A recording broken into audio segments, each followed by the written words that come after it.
देखिए, बिहार की राजनीति पिछले 15 साल से अगर आप कहें तो दो ध्रुवीय नहीं, तीन ध्रुवीय राजनीति चल रही है। एक ध्रुव नीतीश कुमार इंपॉर्टेंट ध्रुव रहे हैं हमेशा, दूसरा ध्रुव भारतीय जनता पार्टी और तीसरा ध्रुव आरजेडी। ये तीन ध्रुवीय पार्टी है और आप देख रहे हैं कि सत्ता का बंटवारा इन्हीं के बीच में होता रहा है। ये जो छोटे दल हैं, जब जिसके साथ जैसा मौका आता है उसके साथ हो जाता है। ठीक है, कांग्रेस महागठबंधन में हमेशा से रहा है। कांग्रेस महागठबंधन के साथ और भी छोटे दल हैं और अभी तो उन्होंने एमआईएम को तोड़ के 4 लोग उसके साथ आ गए हैं, तो आरजेडी और मजबूत हो गई है। अभी जो मैं देख पा रहा हूँ ये कि अगर ये जो प्लान चल रहा है जिसमें नीतीश कुमार पाला बदलने की कोशिश में है, वो प्लान ऐसे एग्जीक्यूट हो सकता है कि नीतीश कुमार प्रदेश के मुख्यमंत्री बने रहें, क्योंकि अगर 24 में उनको चेहरा बनना है या जो विपक्ष की ताकत को मजबूत दिखाना है, तो ये भी दिखाना होगा कि इस बदलाव से बिहार का विनाश नहीं हुआ।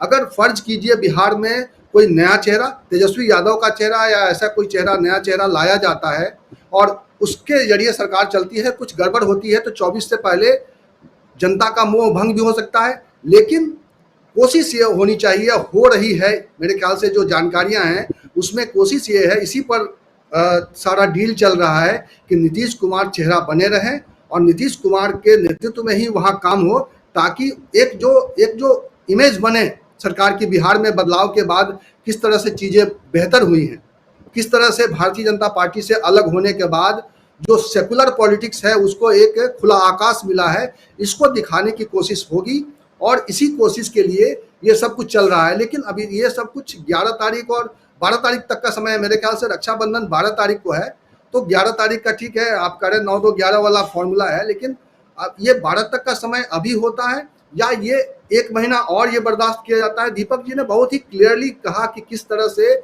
चोटिल हुए हैं, घायल हुए हैं नीतीश कुमार और उनकी राजनीति, और किस वजह से नीतीश कुमार एक बार फिर पाला बदलने की कोशिश कर रहे हैं। और ये पाला बदल तो होगा, 2024 से पहले ये पाला बदल होगा, क्योंकि भारतीय जनता पार्टी का जो 2 तरह का फेस है।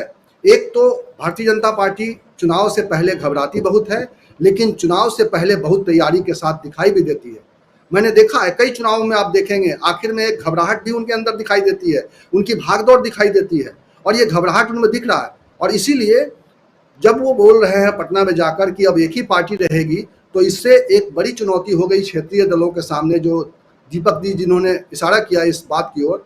और ये एक ज्वाइनिंग फैक्टर हो सकता है विपक्षी दलों को एक मंच पर लाने के लिए कि अब ये चुनौती बड़ी हो रही है।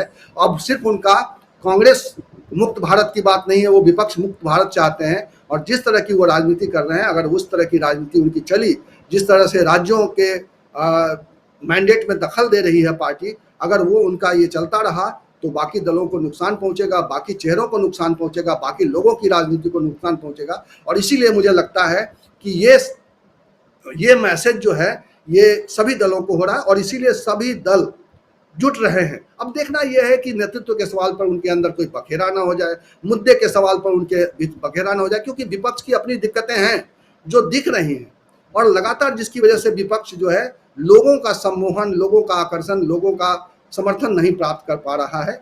ये एक सवाल है देश के सामने।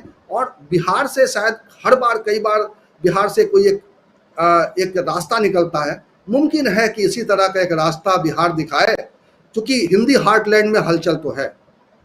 हिंदी हार्टलैंड भारतीय जनता पार्टी के साथ उस तरीके से, उस ताकत के साथ खड़ा नहीं दिखाई दे रहा है, जैसा 14 में था, जैसा 19 में था, वैसा 22 के साथ नहीं है। और ये भारतीय जनता पार्टी के इंटरनल सोर्सेस, इंटरनल सर्वे बता रहे हैं। और इसीलिए आप देख पा रहे होंगे कि दक्षिण भारत में उनका फोकस ज़्यादा है।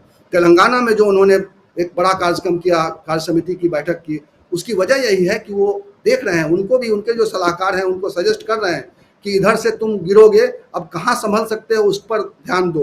तो ये सीधा मैसेज है देश की जनता को कि हिंदी हार्टलैंड में भारतीय जनता पार्टी को नुकसान होने जा रहा है। अब ये देखना होगा कि ये नुकसान, पहला झटका बिहार से मिलेगा क्या, उसके बाद झारखंड ने झटका दिया ही है, झारखंड में उनका अभियान कामयाब नहीं रहा।